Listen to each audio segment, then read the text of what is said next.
이 시간 우리에게 주신 하나님 말씀은 히브리서 13장 5절에서 6절 2절의 말씀입니다. 한 목소리로 이 2절의 말씀을 합독하시겠습니다. 돈을 사랑하지 말고 있는 바를 족한 줄로 알라. 그가 친히 말씀하시기를 내가 결코 너희를 버리지 아니하고 너희를 떠나지 아니하리라 하셨느니라. 그러므로 우리가 담대히 말하되 주는 나를 돕는 이시니 내가 무서워하지 아니하겠노라. 사람이 내게 어찌하리요 하노라. 아멘. 이 시간 아무것도 두려워 말라라는 제목으로 하나님 말씀 선포하실 때 많은 은혜 받으시기 바랍니다.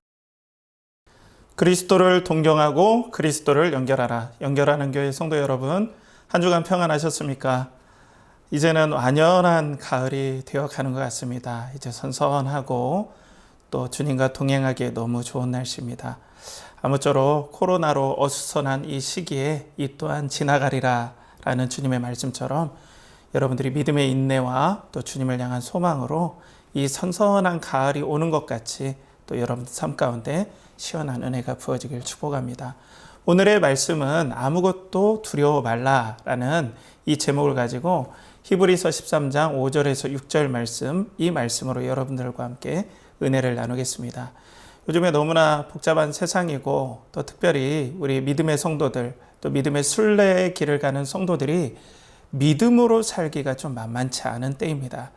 이럴 때 우리에게 필요한 건 용기겠죠. 그래서 우리가 어떻게 용기를 얻어야 되냐, 또 어떻게 믿음으로 살아가야 될까라는 이런 관점을 가지고 여러분들과 함께 말씀을 나눌 거예요.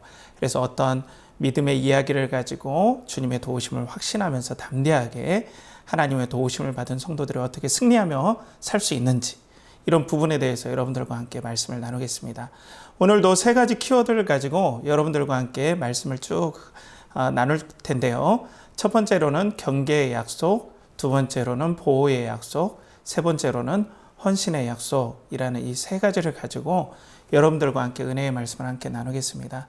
첫 번째로는 이제 경계의 말씀이에요. 그런데 이제 오늘 이 말씀을 보면은 여러분들 한번 보세요. 이 말씀이 돈에 관련된 말씀인지 아니면 더 깊은 의미가 있는지 한번 살펴볼 필요는 있습니다. 자, 오늘 13장 5절 전반부에 보면 돈을 사랑하지 말고 있는 바를 족한 줄로 알라라고 했죠. 이 말씀은 이 돈에 관련해서 저 또한 많이 인용했었어요.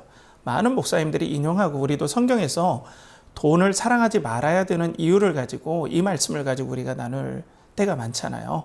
그래서 우리는 돈은 수단이다. 돈은 사랑하지 말아야 된다. 또 있는 바를 자족하고 족한 줄로 알아야 된다. 이건 이 성경에서 말하는 우리가 직접적으로 맞이할 수 있는, 또 생각할 수 있는 그런 1차적인 의미이기도 해요. 그런데 전체적인 문맥을 보면 저는 좀 퀘스천이 들었어요.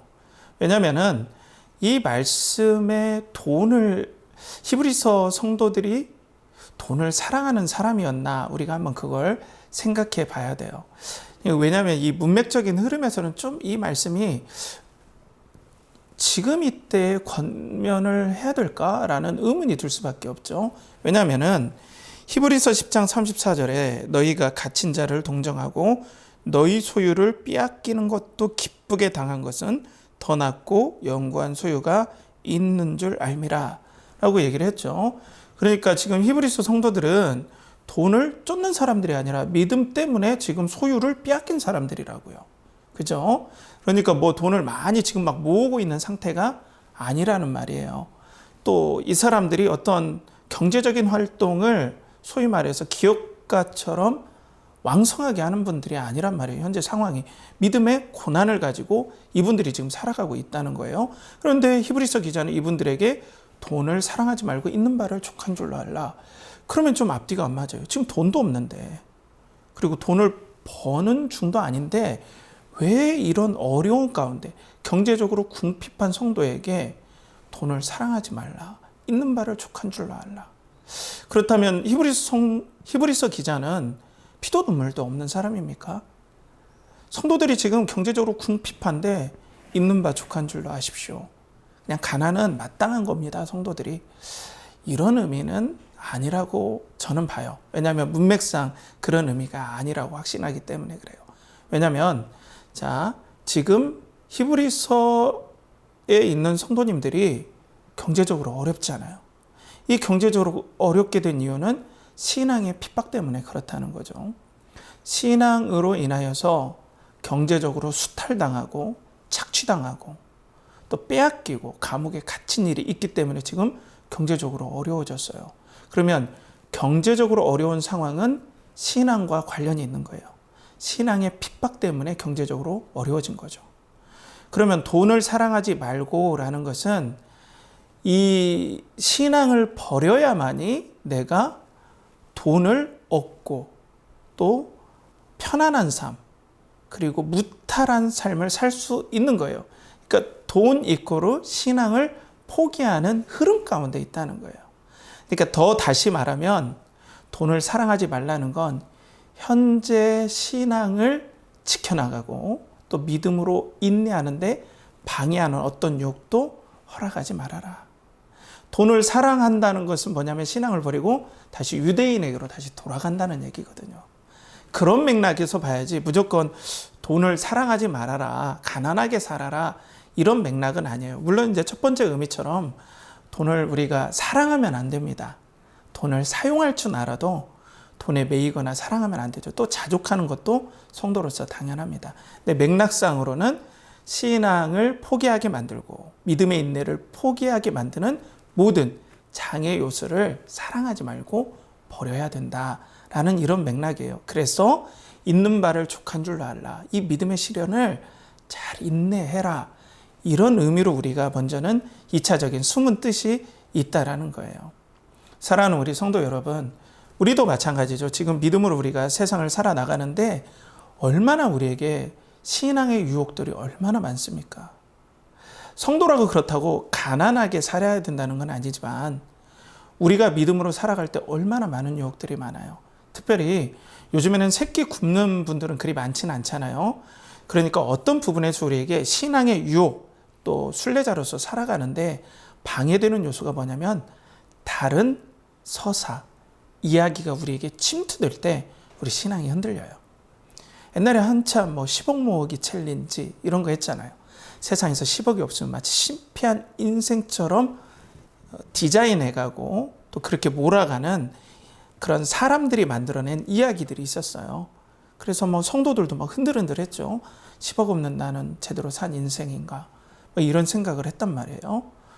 또 하나는 또 뭘까요? 주식 이야기도 요즘 한참 많고 또 버킷리스트 해가지고 자기가 인생 동안에 죽기 전에 해야 될 거 여행 가는 거 또 모으기 또 이렇게 해서 이런 쪽의 인생에서 내가 마저 못한 일을 다 이뤄가는 그런 패턴 그런 디자인된 얘기들을 성도들도 들으면서 나 저거 안 하면 실패한 인생인가 행복하지 않은 인생인가 하면서 세상에 주는 그런 스토리와 서사에 우리가 막 흔들릴 때가 있다고요. 이게 다 나쁘다는 것이 아니라 신앙 생활에 있어서 다른 이야기가 들어오면 들어올수록 믿음의 여정, 순례자의 여정을 가는 우리들에게 많은 방해가 분명히 있었던 건 사실이라는 거죠. 그러면 우리는 우리만의 신앙 스토리와 서사가 있어야 돼요. 제가 요즘 서사를 많이 강조하잖아요. 특별히 현대는 이 서사 싸움, 이 이야기 싸움이라고 해도 과언이 아니에요. 내가 인생을 규정하는 이야기가 없으면 엄청나게 흔들립니다. 세상에도 내가 살아갈 때 우리는 우리 안에 우리가 소망하는 그런 이야기가 있어야 돼요. 그래서 사람은 바라본 대로 이야기를 들은 대로 우리는 그렇게 인생이 흘러갑니다. 닮아가요. 여러분들 나다나엘 호손의 큰바위 얼굴 이야기를 아시잖아요. 큰바위 얼굴을 계속 보면서 훌륭한 사람을 보니까 자기도 그렇게 닮아간다라는 아주 인사이트 있는 이야기를 여러분도 들으셨을 것입니다. 사람들은 들은 이야기대로 대부분 그리고 보는 것으로 그 이야기가 지시하는 것으로 대부분 그쪽으로 가게 돼 있어요. 그러면 우리는 어떤 방향으로 어떤 이야기를 품고 가야 되겠습니까? 바로 예수 그리스도의 이야기, 복음 이야기입니다. 그래서 복음서도 다 스토리텔링으로 다 되어 있고 내러티브, 서사로 되어 있는 이유가 바로 그것이에요. 그렇다고 세상에서 말하는 이야기, 흥미거리 이야기 이런 것이 아니라 그리스도의 복음을 담아낸 그 서사, 이야기에 우리 인생이 흠뻑 젖어야 된다는 거예요. 저는 장기려 박사님을 잘 알지는 못해요. 그렇지만은 계속해서 들어서 알고 있습니다. 이분이 해방되기 전에도 꽤 유명한 의사로 소문이 났어요. 아마 제가 알기로는 산정연교회 성도였다고 그래요. 평양 산정연교회. 근데 이 박사님이 이제 6.25 전쟁 때 남하하여서 이제 남쪽으로 정착을 하셨죠. 그런데 이분이 크리스찬이셨죠. 이분은 정말 돈을 벌 수 있는 그런 좋은 환경 가운데 있었어요. 그런 지위 가운데 있었어요. 근데 이분을 사로잡았던 건 예수님의 삶이에요. 복음의 삶, 복음의 이야기, 예수 그리스도의 이야기, 사랑 이야기가 이분을 사로잡고 있었던 거예요. 그래서 이분이 이 연약하고 병든 사람에 대한 예수님의 마음과 스토리를 가지고 이들을 사랑했어요. 그래서 현재 우리의 의료보험의 모체가 바로 이 장기려 박사님이 디자인한 이런 보험 가운데, 이런 복지의 어떤 시스템 가운데 그것을 기반으로 지금 현재 우리 의료보험도 진행이 되고요. 또 장기려 박사님이 진료를 하다가 정말 돈이 없어서 결핵 환자가 아무리 약을 투여해도 도무지 효과가 나지 않는, 그냥 워낙 굶고 체력이 떨어졌으니까 옛날엔 그런 일들이 있었죠.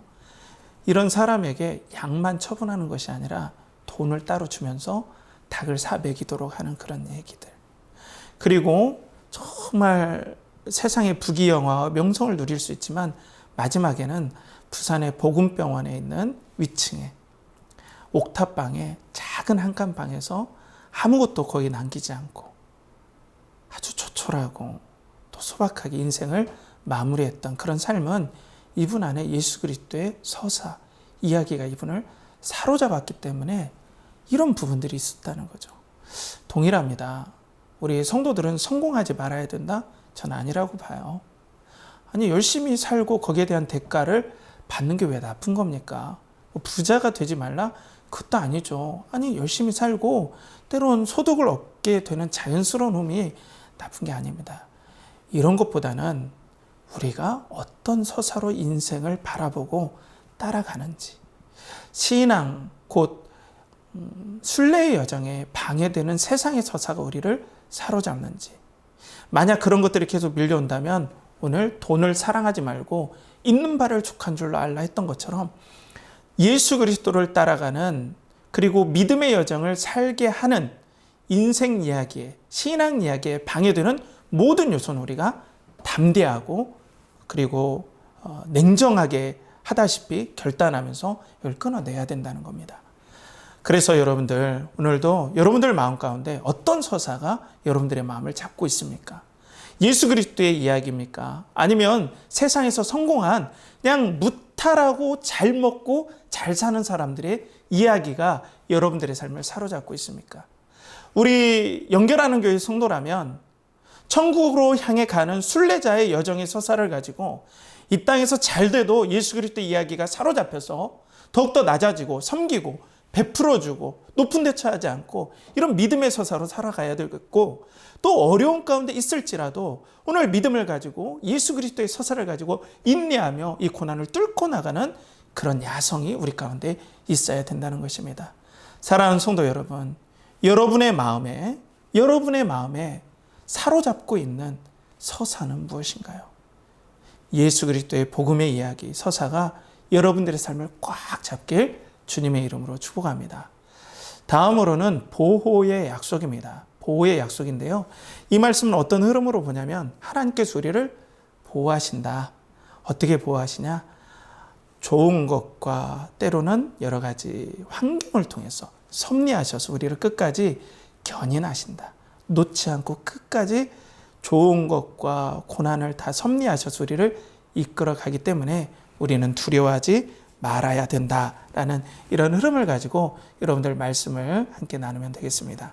오늘 5절 말씀에 보면 그가 친히 말씀하시기를 내가 결코 너희를 버리지 아니하고 너희를 떠나지 아니하리라 하셨느니라 라고 말씀을 하고 있죠.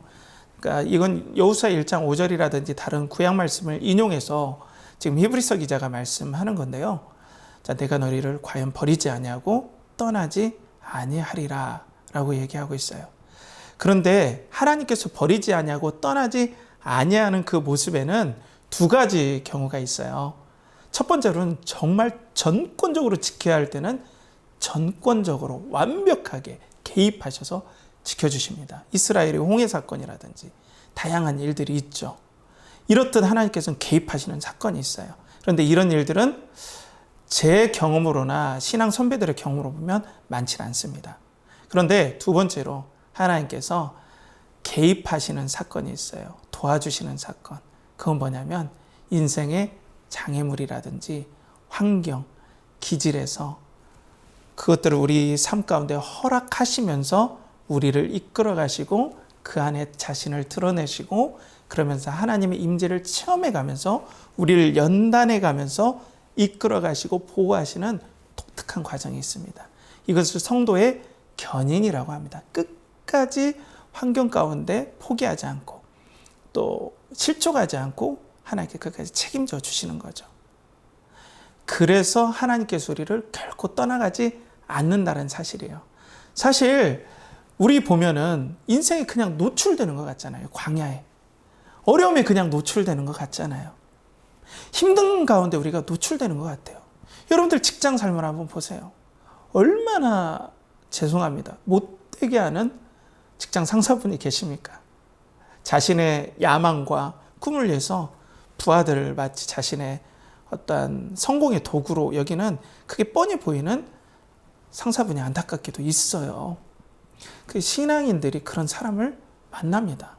안 만나면 좋겠는데 하나님 도와주신다면 안 만나게 해주셨으면 좋겠는데 이상하게 더 잘 만나는 것 같기도 해요. 그 정도로 좀 어려움이 오죠. 또 인간관계에서 후임도 그렇고 그런 어려움들이 우리 회사 가운데 우리 특별히 성도들의 삶 가운데 그런 경우를 많이 봐요. 그러면은 하나님께서 우리를 그냥 내팽개쳤을까요? 절대로 그게 아니죠. 그런 상황을 섭리하면서 우리를 이끌어가요. 그러면서 우리가 기도하게 만드시고 하나님을 더욱더 생각하게 만들고 어떻게 보면 이 땅에서 너무 잘 되면 하나님 나라의 여정, 순례자의 여정에 대해서 잘 생각을 안 해요. 이 땅에 완전 파묻혀요. 그러니까 이런 섭리적인 고난과 또 어려움들을 주어가면서 하나님께서 우리를 버리지 않고 떠나시지 않는 거예요. 무조건 다 칸칸이 막아가지고 여기는 완전 무기운지대다. 아무것도 벌레도 없고 병균도 없는 깨끗한 상태로 우리를 이끌어가지 않으세요. 대부분 이런 어려움 가운데 우리를 이끌어가시죠. 그리고 또 우리의 자연적인 기질도 있어요. 좀 재능이 많거나 좀 담대하거나 그리고 몸도 건강했으면 좋겠는데 그렇지 않아요. 성도로서 몸이 건강해서 주님께 영광 돌리고 싶은데 너무나 육체의 연약함 때문에 곤란을 겪는 경우도 너무나 많죠. 질병의 아픔도 성도에게 분명 있습니다. 사도 바울이 그랬지 않습니까? 육체의 가시로 인해서 이 사역이 지장을 받을 정도로 심각한 타격이 있을 정도까지 노출이 됐던 거예요. 이분도. 얼마나 기도했습니까? 그런데 하나님께서 내 은혜가 내게 족하도다. 이건 뭐예요? 내가 너와 함께하고 너를 버리지 아니하고 끝까지 지켜주겠다. 내가 너를 놓지 않겠다라는 그런 말씀이죠. 우리 기질도 얼마나 그렇습니까? 좀 온유하고 신앙인답게 너무나 좋았으면 좋겠는데 너무나 실수투성인 모습을 우리가 스스로 많이 보게 됩니다. 세상 사람들은 그렇게 담대하게 어려움도 잘 헤쳐나가는데 우리는 장애물 앞에 너무나 두려워하고 또 위축될 때도 많아요. 하나님께서 이런 장애물을 우리에게 때로는 허락하세요. 그런 기질을 허락하세요. 그러면서 우리에게 이 땅에서 하나님을 확인시켜 주시고 우리를 이끌어 가시고 이런 상황에서 우리를 보호해 가신다는 거예요. 그러니까 사랑하는 우리 연결하는 교회 성도 여러분, 여러분 가운데 지금 어려움이 있습니까? 여러분 가운데 지금 고난이 있습니까? 여러분 가운데 육체의 아픔이 있고 고통이 있습니까? 그리고 회사에서, 가정에서 관계에 어려움이 있습니까? 이건 거꾸로 얘기하면 하나님께서 여러분들을 지키고 계신다라는 확실한 사인이라는 거예요. 그런 믿음의 눈을 뜨는 것이 바로 성도의 믿음의 고백이고 하나님의 보호하심의 표상이고 나타나는 하나님의 증거라는 거예요. 사랑하는 성도 여러분, 그러니까 낙심하지 맙시다. 지금 어려움에 하나님이 나와 함께하고 있는지 함께 하시는지 안 함께 하시는지 두려워하지 맙시다. 하나님께서 우리와 함께 하시고 보호하신다는 증거가 바로 이런 어려움과 때로 내가 뛰어넘어야 될 극한의 환경, 거기에서 하나님께서 우리와 함께 하십니다. 그러니 두려워하지 마시고 하나님께서 나를 보호하신다, 신앙 여정에서 나를 이끌어 가신다는 확신을 가지고 오늘도 믿음의 여정을 주님과 동행하는 우리 연결하는 교회 성도들 되길 축복합니다. 마지막으로는 헌신의 약속입니다. 헌신의 약속인데요, 이 말씀의 흐름은 이제는 하나님께서 이렇게 지켜주시고 또 우리에게 하나님께서 올바른 신앙의 복음과 그 스토리를 가지고 믿음으로 살아라 우리에게 격려하셨고, 또 여러 가지 상황을 섭리해서 우리를 끝까지 인도하시고 견인해 가신다라는 이 사실을 알았기 때문에 성도가 응답하는 내용이에요. 하나님께서 나를 이렇게 사랑하시고 또 보호하시고 또 끝까지 함께 하신다는 걸 믿고 제가 담대하게 믿음으로 나아가고 헌신하겠습니다 라는 그런 응답의 약속, 성도로서의 하나님 앞에 약속과 헌신을 다짐하는 그런 내용입니다. 자, 오늘 보면은 6절에 보면 그러므로 우리가 담대히 말하되 주는 나를 돕는 이시니 내가 무서워하지 아니하겠노라, 사람이 내게 어찌하리오 하노라 라고 얘기를 할 수 있죠.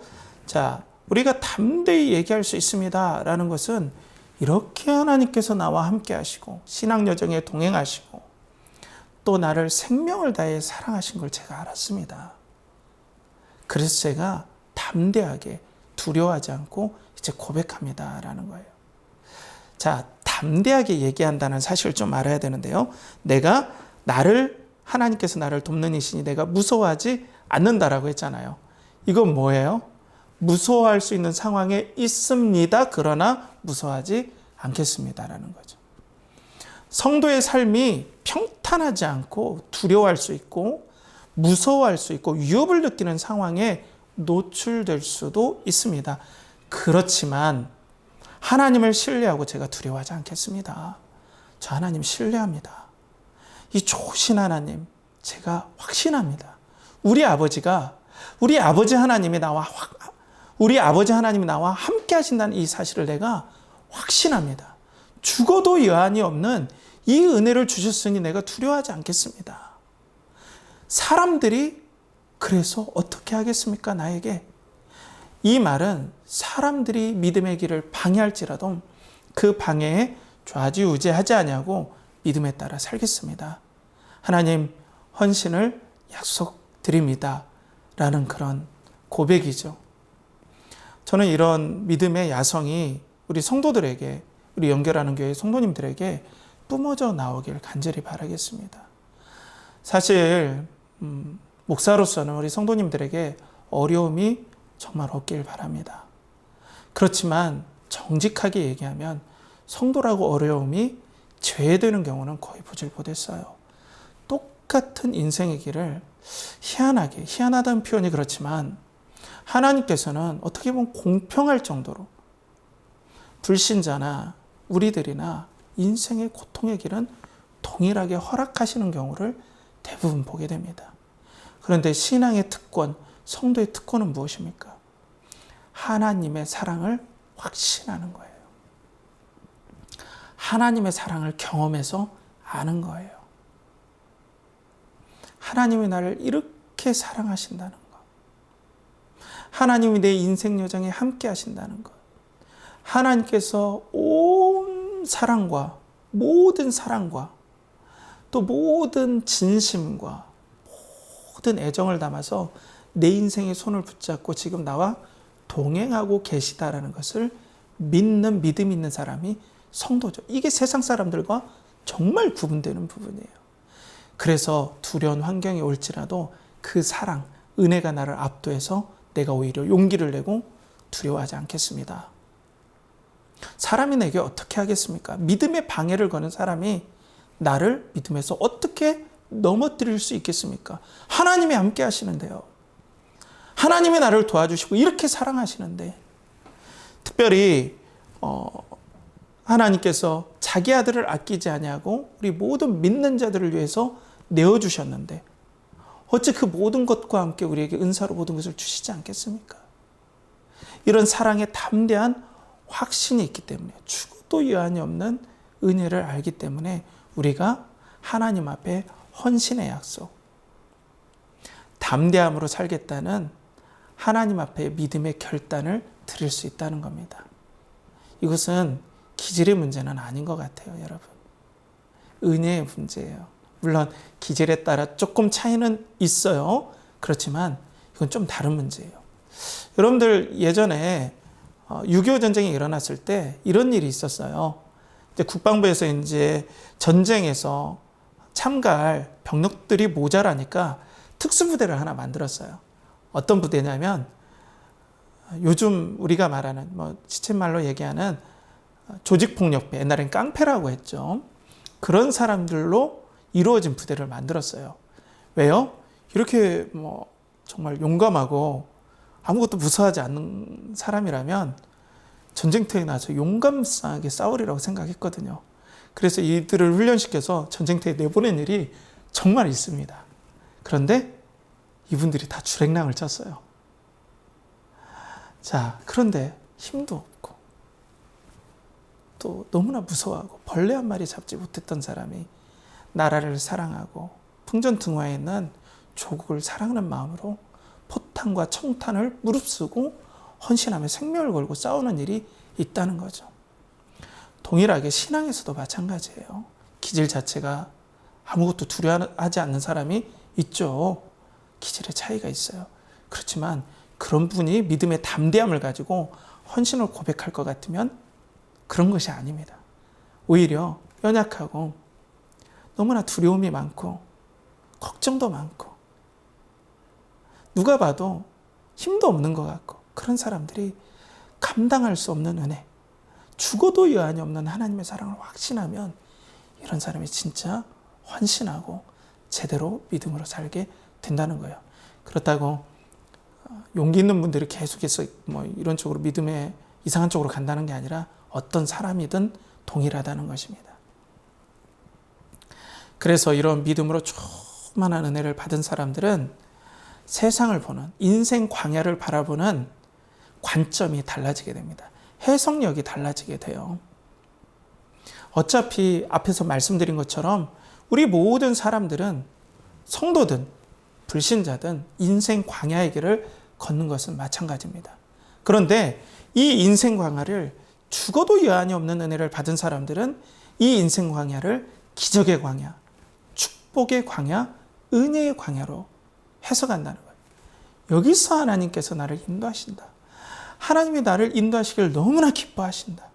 이 하나님과 동행하는 인생이야말로 축복이다. 이 광야에서 기적이 일어날 것이다. 이 인생의 광야에서 은혜를 맛볼 것이다. 이 인생의 광야는 나에게 축복의 장소이다.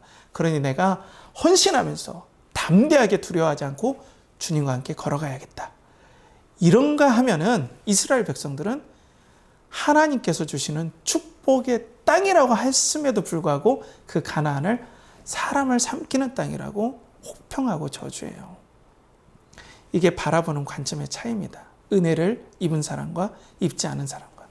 자, 이스라엘 백성들이 이렇게 얘기했죠. 민수기 13장 32절에 이스라엘 자손 앞에서 그 정탐한 땅을 악평하여 이르되 우리가 두루 다니며 정탐한 땅은 그 거주민을 삼키는 땅이요 거기서 본 모든 백성은 신장이 장대한 자들이며 라고 얘기를 하고 있죠.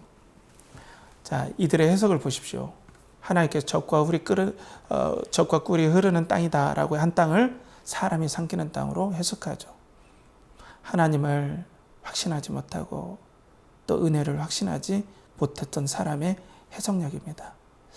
사랑하는 성도 여러분, 그렇게 본다면 우리 인생은 하나밖에는 보지 못하는 인생이에요. 두 개를 다 봤으면 좋겠는데 우리는 하나밖에는 보지 못하는 인생입니다. 은혜의 해석력으로 인생의 광야를 보는 한 눈이 있다면 믿음 없는 눈으로 인생의 광야를 저주로서 해석하는 또 하나의 눈이 있어요. 두 개를 동시에 볼 수는 없습니다. 여러분들은 그럼 어떤 시야를 가지고 어떤 해석을 가지고 인생의 광야를 오늘 해석하시겠습니까? 하나님께서 죽어도 여한이 없는 이 은혜를 주셨기 때문에 나는 이 내 인생이 비록 거칠고 그리고 주변을 아무리 살펴봐도 물이 없는 것 같고 너무나 뜨겁고 저녁에는 너무나 춥고 아무것도 의지할 곳 없는 이 인생에 하나님께서 나를 함께 하시고 동행하시니 나는 이제는 이 인생의 광야가 축복의 광야고 은혜의 광야고 기적의 광야라고 나는 믿고 가겠습니다. 믿음으로 살겠습니다.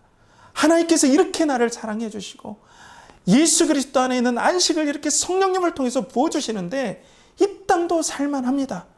하나님께서 때를 따라 돕는 은혜를 주시고 그리고 견뎌야 될 때 인내도 주실 줄 믿습니다.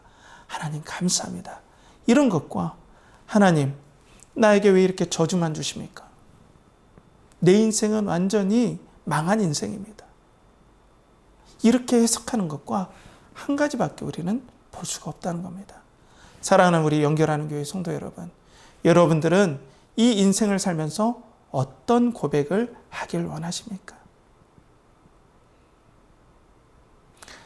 만약 천국에 가서 여러분들이 이 인생 광야를 막 헤쳐가면서 눈물도 흘리고 더욱더 주님과 더욱더 애틋해지고 또 사랑의 고백과 천국에 대한 소망을 가지고 인내하면서 막 열심히 갔다면 금메달 리스트들이 금메달을 따고 요즘에는 어떤 메달이든 괜찮습니다. 그렇지만 금메달이라고 하겠습니다. 시상대 앞에 섰을 때 눈물을 흘리는 것처럼 천국에 가서도 눈물의 농도가 다르지 않겠습니까? 은혜는 천국에 가면 모두 다 기쁘지만 또 하나님 나라 이 땅에 임하면 너무나 다 기쁜 일이지만 눈물의 농도와 감격은 또 다르리라고 봐요. 성도가 이 땅에 살면서 그냥 세상과 타협한 성도들은 이 감격을 누리지는 못하겠죠. 천국에 있어 다 좋기는 하겠지만 저는 좀 우리 성도님들이 신앙의 여정에서 이 순례자의 마음을 가지고 순례자의 서사를 가지고 주님과 정말 사랑으로 동행하고 또 인생을 이렇게 잘 해석해서 그날에서 하나님 앞에 정말 눈물을 흘리고 기쁨의 찬송을 부르며 하나님 앞에 영광 돌리는 우리 연결하는 교회 모든 성도님 되길 정말 축복하고 기도합니다. 우리 여기서 말씀을 이제 정리하도록 하겠습니다. 우리는 경계의 약속, 보호의 약속, 그리고 헌신의 약속이라는 세 가지 키워드로 이 말씀을 봤죠. 자, 하나님께서 이 세상의 서사를 조심해야 된다. 신앙의 여정을 멈추게 하는 모든 것들을 우리가 끊어내고 우리가 세상 서사가 아닌 세상 이야기가 아닌 하나님께서 우리에게 주신 그 이야기를 가지고 이 땅에 살아나가고 그리고 해석해 나가야 된다라는 거 함께 나눴습니다. 그리고 하나님께서 우리를 모든 상황들, 어려운 상황도 또 좋은 상황도 섭리하면서 끝까지 우리를 인도해 갈 것이다. 성도를 견인해 갈 것이기 때문에 우리 가운데 삶 가운데 장애물, 어려움들이 보일지라도 여기에 낙담하지 말고 여기에 좌절하지 말고 장애물이 보였을 때 바로 하나님께서 나를 보호하신다라는 믿음의 해석을 가지고 우리가 담대함을 가져야 된다. 마지막으로 하나님께서 이렇게 나를 사랑하시고 예수 그리스도를 주실 정도로 사랑하시고 나를 너무나 소중히 여기시고 진심으로 대하시고 끝까지 진실함으로 나를 인도해 주는 이 사랑을 확신했기 때문에 내가 믿음의 해석력을 가지고 인생 광야를 축복의 광야, 은혜의 광야, 기적의 광야로 해석하며 주님과 동행하겠다. 이것이 바로 아무것도 두려워하지 말라라는 하나님의 약속과 그 은혜가 나에게 임하는 거룩한 순간이라는 거죠. 우리 사랑하는 연결하는 성도 여러분, 너무나 세상이 만만치 않습니다. 우리 이 은혜를 좀 경험하시다. 이왕 사는 인생, 이왕 걸어가는 인생의 광야, 하나님을 찬양하며 그리고 하나님께 영광 돌리며 하나님 앞에 감사의 기도를 드리며 믿음으로 하나님을 기쁘시게 하며 인생 여정에서 꼭 승리하는 우리 연결하는 교회 성도님들 모든 영혼과 또 일터와 가정이 되길 주님의 이름으로 축복합니다. 함께 기도하겠습니다. 하나님 아버지, 오늘도 우리는 아무것도 두려워하지 말라라는 주님의 말씀을 의지하며 말씀을 나눴습니다. 인생 광야 얼마나 만만치 않습니까? 직장에서 너무나 힘듭니다. 인간관계가 너무나 지칠 때도 있습니다.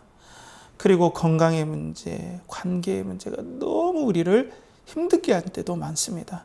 그러나 아버지 하나님, 우리를 사랑하시고 섭리하셔서 우리를 이렇게 이끌어 가시니 우리가 두려워하지 아니하고 담대하게 주님을 바라보게 하여 주시고, 사람이, 환경이 어찌 우리 믿음의 여정을 막을 수 있겠냐라는 믿음의 선포와 고백을 가지고 이 땅을 우리가 살아가게 하여 주시옵소서.